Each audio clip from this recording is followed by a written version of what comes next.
नमस्कार, मी प्राची शिरकर. आपण पाहत आहात प्रहार न्यूज लाईव्ह. सुरुवात करूया महत्त्वाच्या हेडलाईन्स. राज्यातील 29 महापालिकांच्या महापौरांचे आरक्षण जाहीर. सत्तेची दिशा समजताच राजकीय हालचालींना वेग.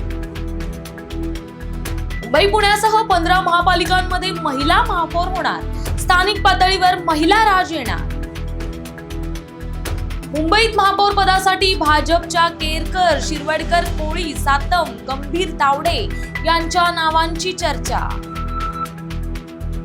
दाओसमधील करारांमुळे महाराष्ट्रात 30 लाख कोटींची परकीय गुंतवणूक येणार.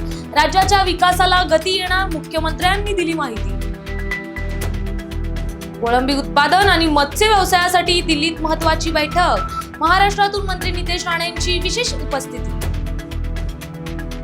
राज्यातील 12 जिल्ह्यांच्या 731 जागांसाठी आले 7,695 उमेदवारी अर्ज. पंचायत समित्यांच्या 1,462 जागांसाठी 13,000 उमेदवार रिंगणात. सिंधुदुर्गमध्ये जिल्हा परिषदेच्या 50 जागांसाठी 272 अर्ज. पंचायत समित्यांच्या 100 जागांसाठी 471 उमेदवार मैदानात. रत्नागिरीत जिल्हा परिषदेच्या 56 जागांसाठी 226 तर पंचायत समित्यांच्या 112 जागांसाठी 444 अर्ज. बदलापूरमध्ये शाळेच्या व्हॅनमध्ये चिमुरडीवर अत्याचार. आरोपी चालकाला अटक. अमेरिका जागतिक आरोग्य संघटनेतून बाहेर. ट्रम्पचा टोकाचा निर्णय.